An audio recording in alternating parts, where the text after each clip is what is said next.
Well, well, well, trucking community, stand at ease because Tom Bell, your midlife trucker, is back with six-figure trucking, week 26, and I'm here with the patience of a seasoned commander weathering a storm. My previous careers in executive management and the military taught me the keys of research and networking. You don't just jump at a shiny truck or a high CPM. You have to compare all the facts before committing to go to an orientation at a trucking company. But let's address the elephant in the cab.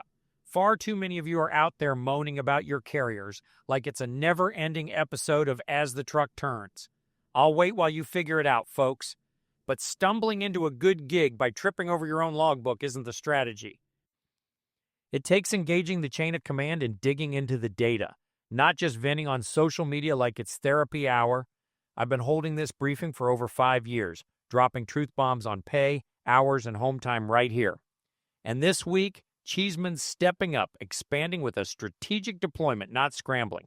They've got freight piled higher than a general's commendations, opening spots across North Carolina, Indiana, Ohio, South Carolina, and Illinois.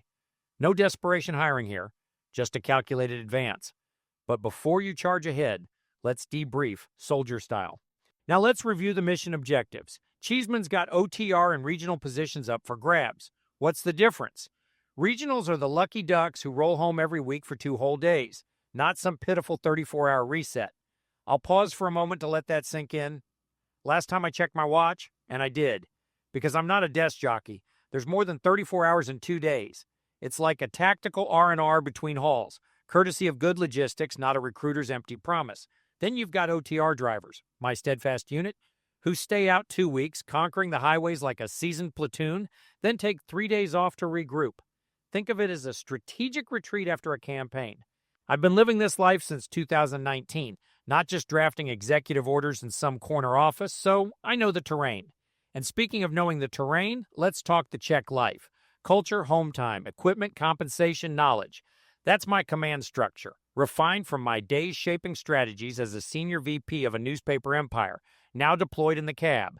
Good culture maintains morale, home time ensures operational readiness, equipment holds the line, compensation justifies the mission, and knowledge, that's me, your on-road intelligence briefing. So you could march straight to the recruiter. Go ahead, I'll wait patiently, but toss me a salute and mention I pointed you their way. These folks aren't your slimy, high-pressure salesmen, and they won't lie to you, but let's be real, they're not truck drivers. They haven't felt the rumble of a bad load or the pressure of a tight schedule under my command.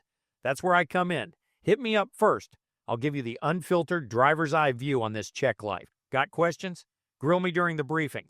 I've taken flack tougher than a double-parked semi in a blizzard, and I'll handle it with a steady hand. And while you're at it, do yourself a favor. Binge watch my videos. Years worth of data on pay, hours, home time, it's all there. Like a strategic archive of trucking wisdom I've been compiling since day one. Don't come to me with an empty sit rep. Study up, then ask the hard stuff. Oh, and before you execute any rash maneuvers, swing by the Cheeseman website, click under Careers, and you can review the complete compensation chart without surrendering your email, phone number, or your grandma's secret meatloaf recipe. Your success matters to me. I'll guide you with the patience of a seasoned officer, mostly because I'm tired of hearing you whine about the same old compromised carriers. I'm here to lead you to the water with an executive order. But you got to drink, troops. This isn't a headline I'm spinning from my newspaper days. It's a direct directive. So, there you have it. Week 26's intelligence briefing. I've surveyed the supply chain and the rigs are mission ready. The pay's a promotion-worthy haul, and the home time's better than a weekend pass. Now let's dig into the numbers. Pay, logged hours, all the good intel. Stay in formation with me, and let's turn those complaints into a convoy worth commanding.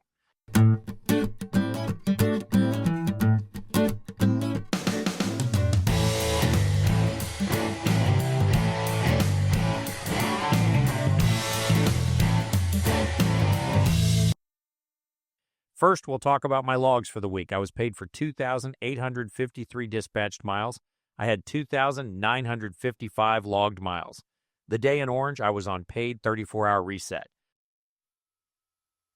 Let's look at my unedited pay statement for period 26 of 2025. This includes all trips from June 15th to June 21st.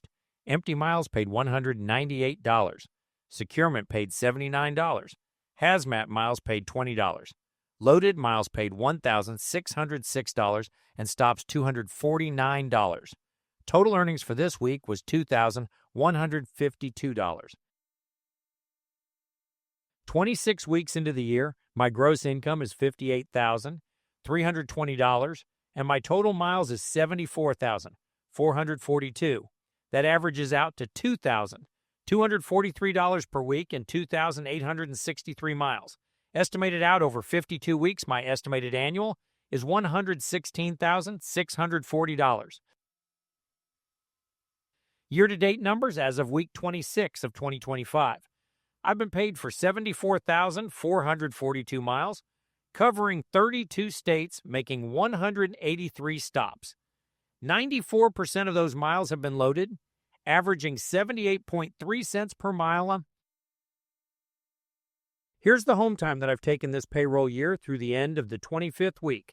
I have been on home time 16 times so far, totaling 41.8 days. I also have 5 overnight breaks at the house and 10 paid 34-hour resets on the road. I am not paid hourly, but let's calculate like an hourly job. For the week, my gross pay was $2,152 for 67 hours of work.